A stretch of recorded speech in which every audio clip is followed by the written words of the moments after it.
Všimla som si, že ma k sebe voláš len po 10. večer. Prečo ma niekedy nevezmeš na obed? Ja to mám naopak, ja cez deň spávam a v noci pracujem. Slnečné žiarenie mi nerobí dobre. Sestra bude mať svadbu, pôjdeš so mnou? Vtedy idem pomáhať bezdomovcom. Tak v sobotu na oslavu, v nedelu von.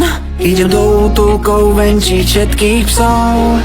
Musím sa ti priznať, ja ťa milujem.